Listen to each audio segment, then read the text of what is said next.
అందరూ ఒకేలాగా ఇప్పుడు చూడట్లేదు రూప. ఇదివరకి మిడిల్ అసలు that something I don't like to talk. వాళ్ళ ఆర్థిక పరిస్థితులు ఎలాంటివైనా సరే, డబ్బు బాగా ఉన్నవాళ్ళు, మధ్య తరగతిగా ఉన్నవాళ్ళు గానీ, కొంచెం బిలో ద బోర్డర్ లైన్ ఉన్నవాళ్ళు గానీ, ఎవ్వరైనా సరే ఏ సంబంధం చూసుకున్నా కూడా ప్రతి విషయం వాళ్ళ స్తోమతకు తగ్గట్టు ఎదుటి వాళ్ళకి విపులంగా చెప్పేవారు. ఇక్కడ నాకు 4 ఎకరాల భూముంది, ఇక్కడ ఒక ఇల్లుంది, రేపు పిల్లకి ఇది ఇస్తాము, లేదా బాబుకి ఇది అప్పచెప్తాం, మా పాపకి ఇది ఇచ్చాము, ఇలా మాట్లాడుకునేవారు. ఇప్పుడేంటంటే ఒక నంబర్ చెప్పేస్తున్నారు. ఒక 100 కోట్లుంది, 200 కోట్లుంది, 10 కోట్లుంది, లేదా ₹1,00,00,000 ఉన్నాయి.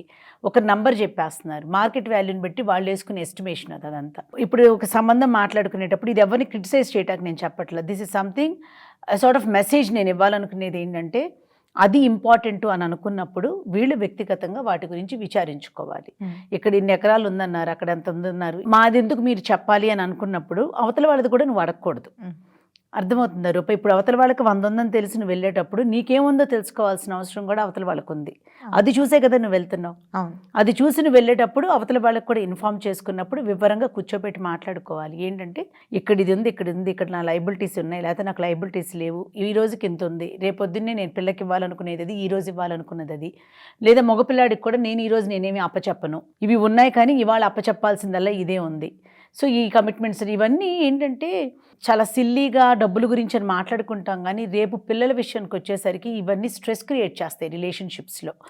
ఇప్పుడు ఆస్తులుగా నీకు ఉన్నది ఎంత అనే దానికన్నా నీకు లిక్విడిటీగా నువ్వు నెల పిల్లలకి ఆ లిక్విడిటీ ఎంత ఇవ్వగలవు అన్నది కూడా ఉంటుంది. కొందరు ఫ్యామిలీస్లో ఇక్కడ 100 ఉందా 200 ఉందా అని చూసుకుంటారు. కొందరు ఫ్యామిలీస్లో ఆ నెంబర్కి పట్టించుకోకుండా నెలవారీ ఆదాయం ఎంత ఉంది, వీళ్ళు సఫకేట్ అవ్వకుండా ఇప్పుడు లీవ్ చేసిన స్టాండర్డ్స్కి తగ్గకుండా బతకగలరా లేదా అని వాళ్ళు ఆలోచించే వాళ్ళు కొందరు ఉంటారు.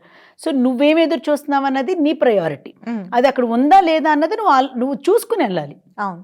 వీళ్ళకి 100 కోట్లు ఉన్నాయంటే వీళ్ళు చాలా బాగా బతికేస్తారేమో, హాలిడేస్కి వెళ్తారేమో, లగ్జరీగా ఉంటారేమో, ఇలా ఖర్చు పెట్టేసుకుంటారేమో అని నువ్వు ఊహించేసుకుని బిడ్డనిచ్చేసి రేపొద్దున్నే వాళ్ళు ఖర్చు పెట్టరు, రూపాయి తీరు, అలా అనుకుంటే మళ్ళీ అక్కడ ఫ్రిక్షన్ వచ్చేస్తుంది. ఇప్పుడు లైఫ్ స్టైల్ అనేది వెరీ ఇంపార్టెంట్ రూప.